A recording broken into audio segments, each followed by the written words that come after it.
So, when I last read, David was going to get Hammer and bring him back so that they could both take their whooping.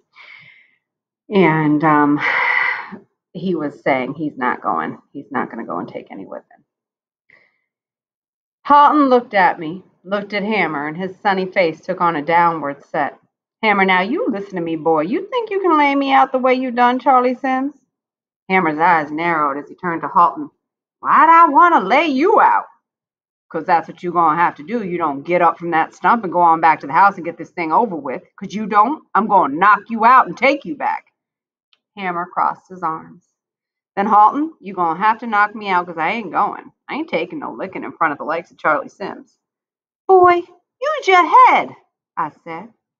This here's serious. I'm going to take a licking too. I don't want to, but I'm going to take it because if we don't, we're going to have to leave this place. We stay and don't take this licking, then go work for the Simses, there ain't gonna be nothing but trouble and heartache for this family. Now you figure Charlie Sims and your pride worth killing our family for? Now I know you're bigger than I am, and you can most likely whip me, but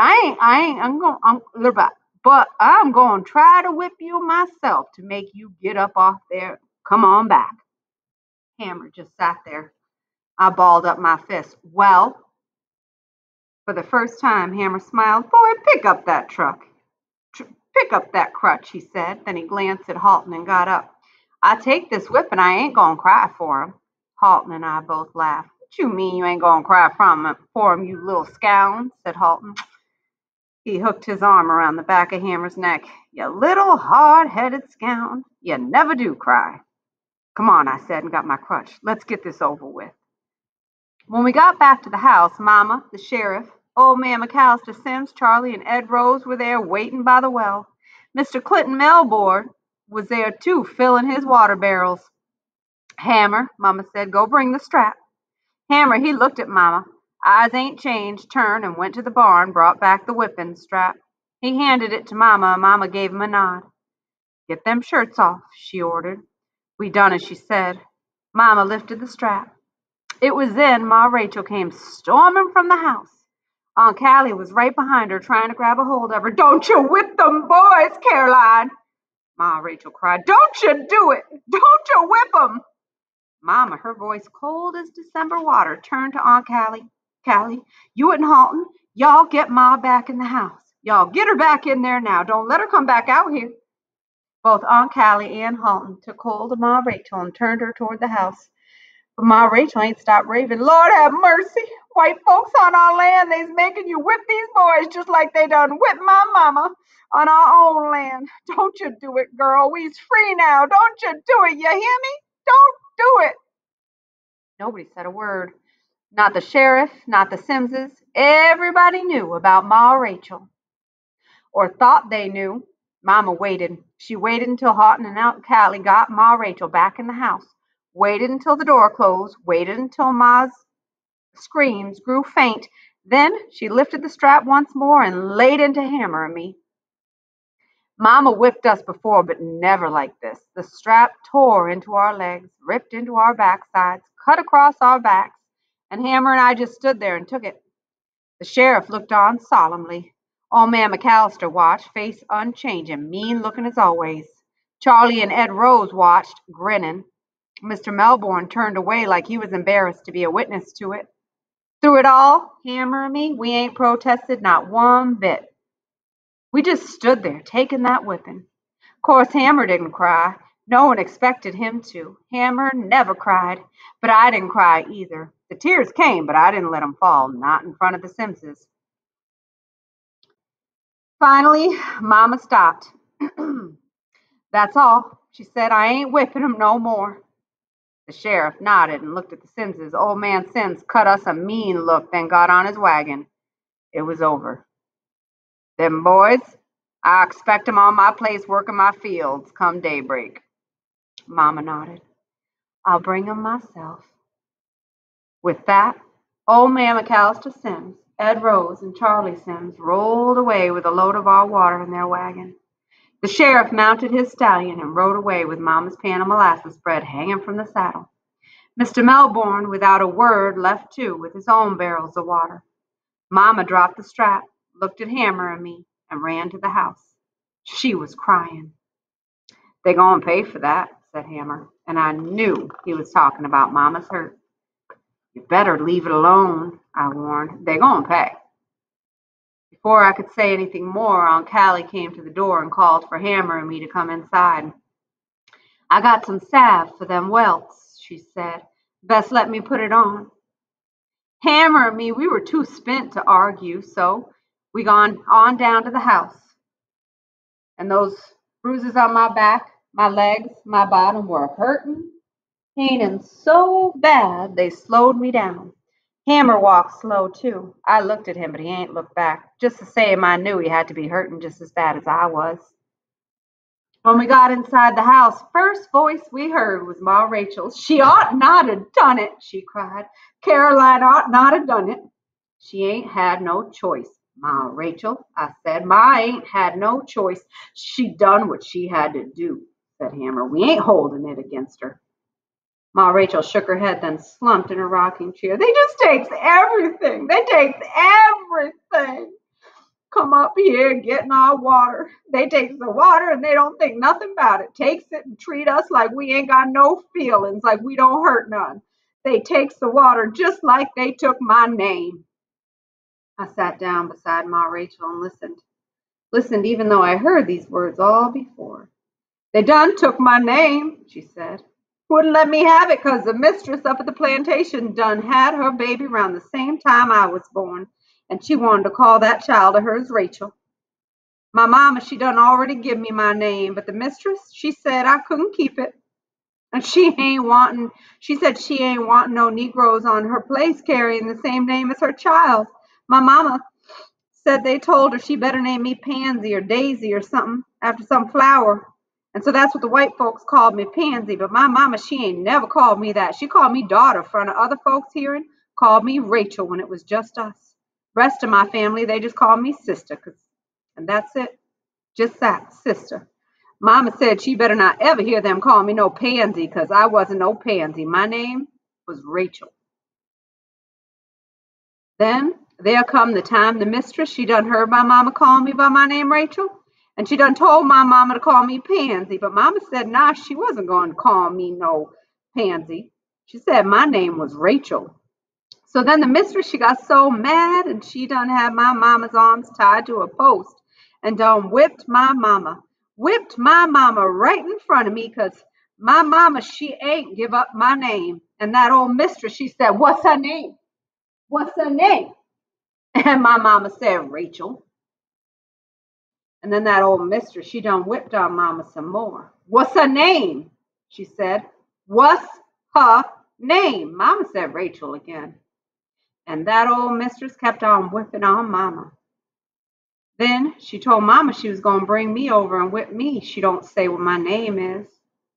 And mama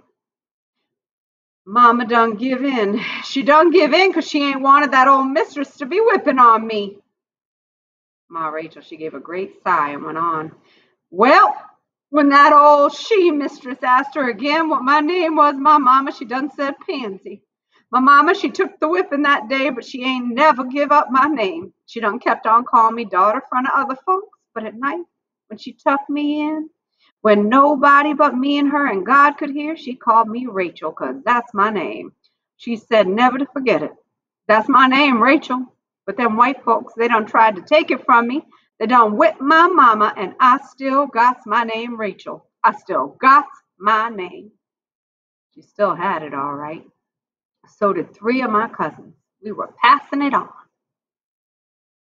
Aunt Callie knelt in front of Ma Rachel, put her arms around her and hugged her tight. But Ma Rachel, she didn't show any sign of knowing Aunt Callie was there. She was off in another time. Aunt Callie, she saw that and said to Hammer and me, "Y'all come on now and let me put on that salve." Hammer and me, we were about to do what she said when Mama came in the room and took the salve from Aunt Callie. "Nah," she said, "nah. I'm the one whipped them. I'm going to be the one to see them healing. I'm going to be the one."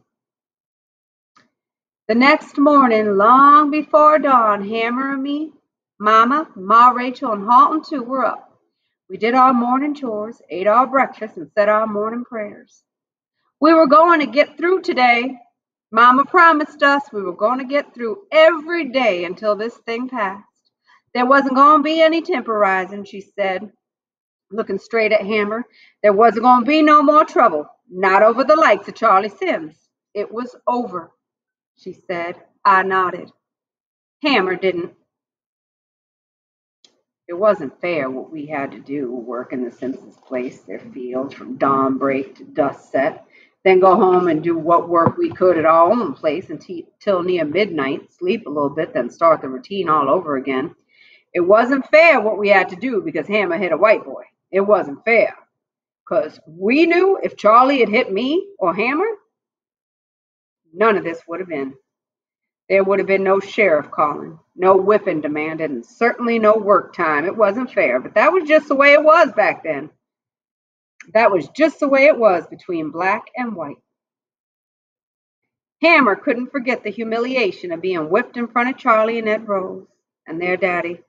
I couldn't forget it either, but I set it aside. I figured there was something more important than a knock to Charlie Sims's face to put my life on the line for. I told that to Hammer too, but he just grunted and said it wasn't over, this thing between him and Charlie Sims. He was right. Each day we worked the Sims's place, Charlie and Ed Rose just took a real pleasure in taunting at us, making fun, ordering us around. Like one time when George Melbourne and Dewberry Wallace had come up to the place, Charlie told Hammer and me to come chop some wood with him and Ed Rose. When we got the so-called chopping place, we saw a burlap sack hanging from a tree a ways off, and Charlie told Hammer to open the sack to see what was inside. Now, this sack, it was stinking something fierce, and whatever was inside was still alive because the bag was moving. Don't have to look inside, said Hammer. I can tell what it is from here. You scared to look inside? Asked Ed Rose. Thought you were supposed to be so tough. Best you look on inside of there, said Dewberry Wallace. Could be you'll find yourself hanging from a tree like that yourself one day. You do hang, said Charlie. Ain't gonna be no cutting you down. We gonna make sure you hang there till you rot and stink, just like whatever's in that bag. Go on, boy.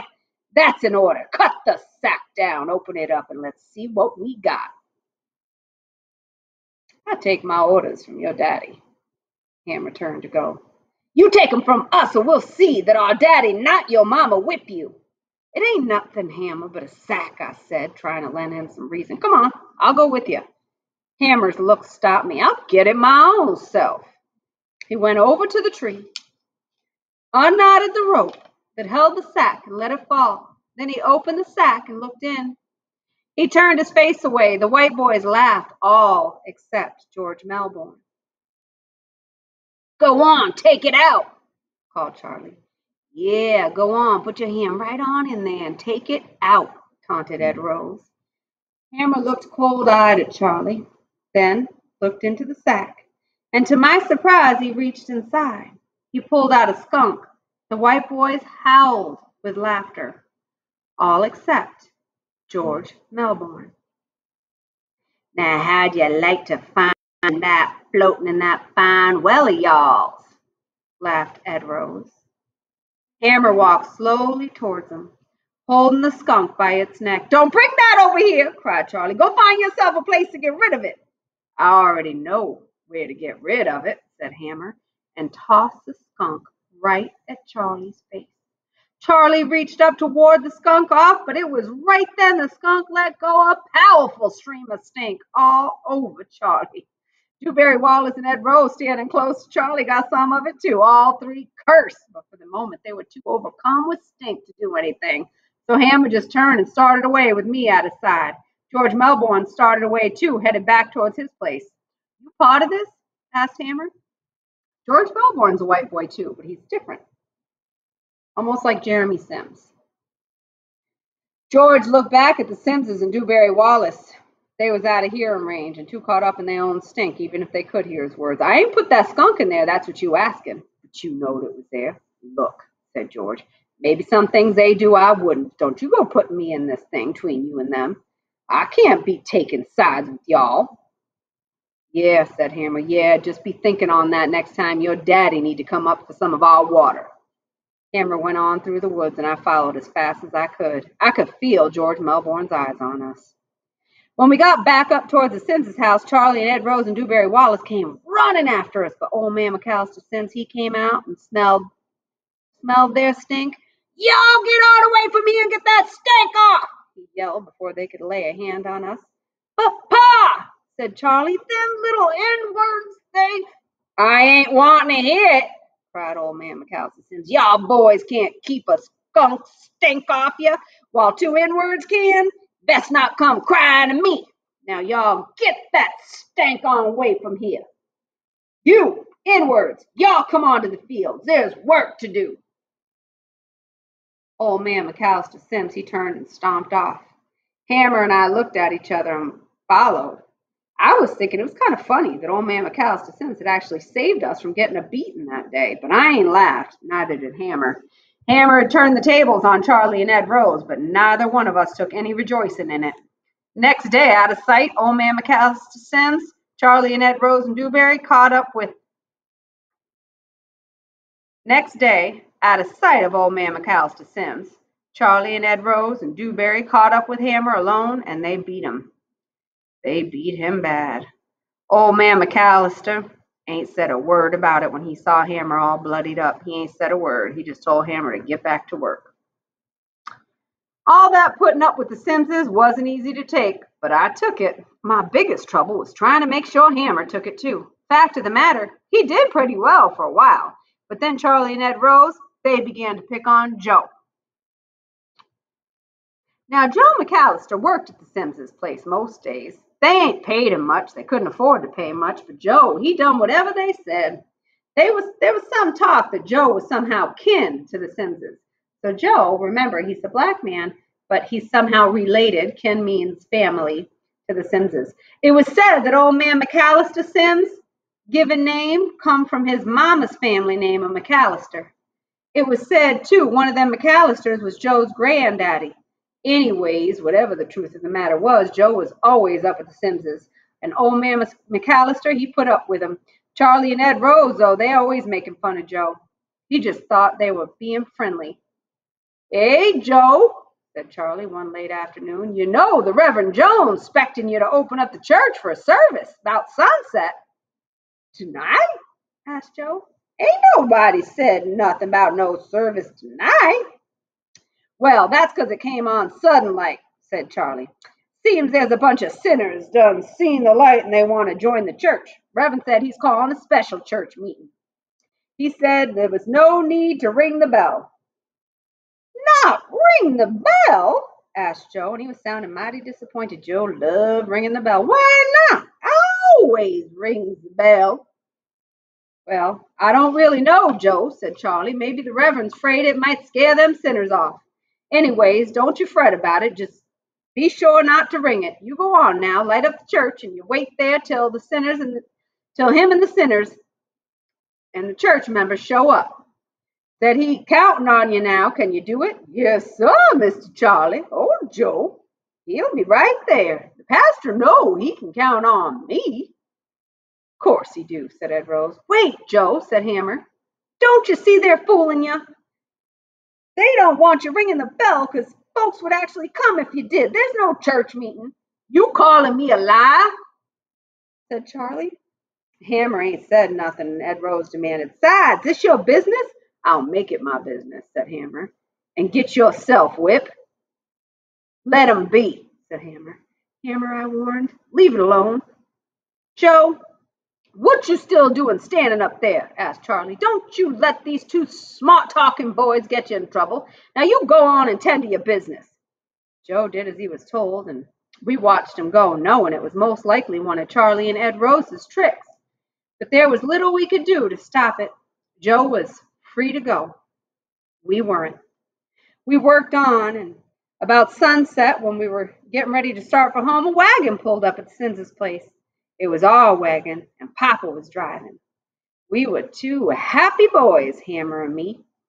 We ran to Papa as fast as we could and climbed in the wagon and hugged him, just as old man McAllister Simms came out of the barn.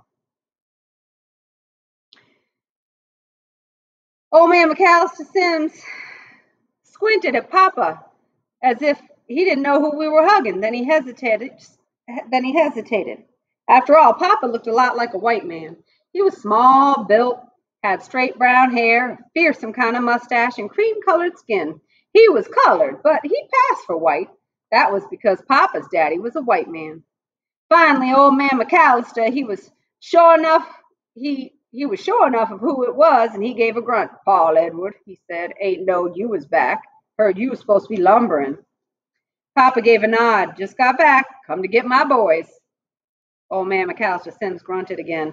They done put in their hours. Then he turned and went back into the barn. Papa headed the wagon towards home. He answered our many questions. And after a quiet had settled in, he said, well, I expect y'all must be thinking I ought to be putting a stop to this. Putting a stop to you boys working at the Simses. Hammer and me, we ain't said nothing. We just waited for Papa to go on with his words. Thing is, I most likely couldn't put a stop to it if I wanted to. You mean to tell me, said Hammer, you like us working for nothing for these white folks? I say that, said Papa. Hammer got sulky, quiet. You got 13 years on you, Hammer. I figure in 13 years you ought to know me well enough to answer that for yourself. Another thing you ought to be knowing at 13 is that you don't lay a hand on a white boy. Not down here in Mississippi, not unless you want to find yourself hanging from a tree. Folks down here don't care if you're 13 or 30. You do something they don't like, they'll hang a black boy as soon as they will a black man, because they don't see no difference. Past time you learned that, Hammer. You too, David. Working for the Simpsons might hurt your pride, mine too. But we can put up with that. Better your hurt pride than your life over the likes of Charlie Sims. You boys better start learning how to use your heads, not your fists, when it comes to white folks.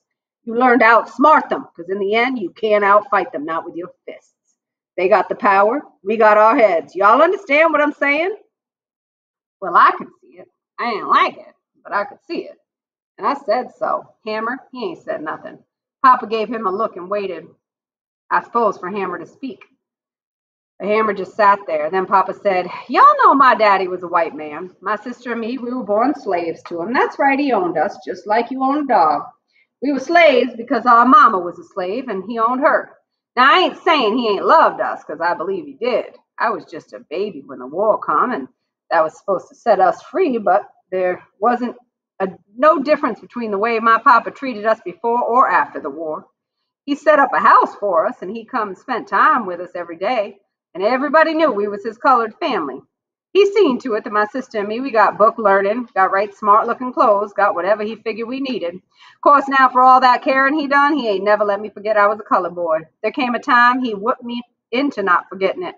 That was when his boy by his white wife up and hit me, and I hit him back, knocked him down. Well, that white boy went and told our daddy, and my daddy come got me and whipped me right in front of that white son of his. I mean, he laid into me good with his whipping strap. Said I had to learn that no matter how white I looked, I was still a Negro. Negro couldn't go around hitting white folks. Said that whipping was for my own good. Said I better start learning how to use my head, not my fist, if I was going to survive in a white man's world. Now, it may sound strange to you, but I was glad my papa whipped me that day, because it gave me the realization about myself. I might have been a white man's son, but that didn't make me white. So I took his advice. I got 14 and I ran off from home, from his place, and I started using my head instead of my fists. I got this land with my head, not my fists. My papa gave me some good advice. I think y'all best be taking it too. Papa, he didn't say anything more.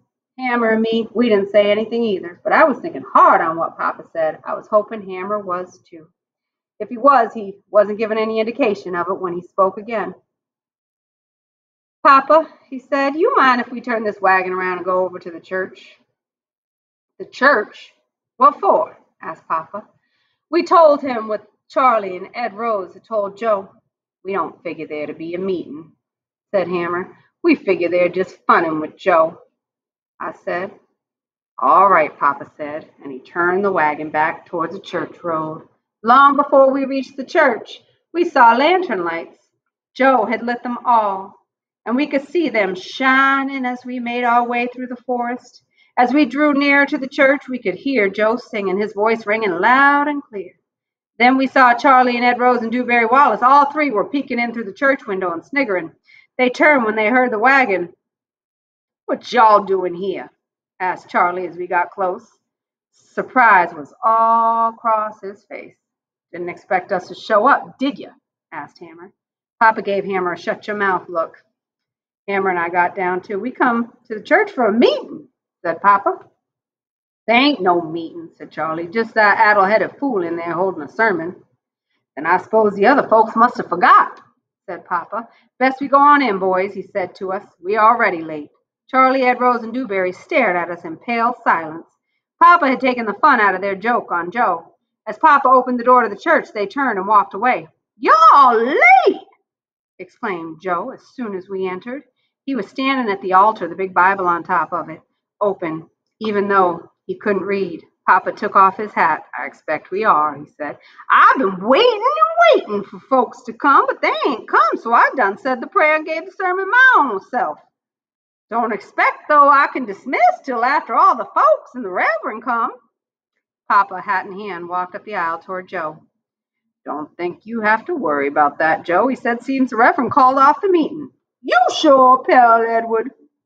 Papa nodded, I'm sure. Joe continued to frown, then his face brightened. Then I expect I can dismiss. I expect so, said Papa. You got a closing song? Yes, sir, said Joe. Near my God to thee. He hesitated. That be all right? Papa nodded. That'll be just fine. It's a fine song. Joe smiled with satisfaction and began to sing. Papa, Hammer, and I joined in. We sang the song to the full. Then Joe said his benediction, dismissed his small congregation, and we all headed for home. Okay, I'm going to stop there because there's no time to finish it today. The resolution will have to be read next week.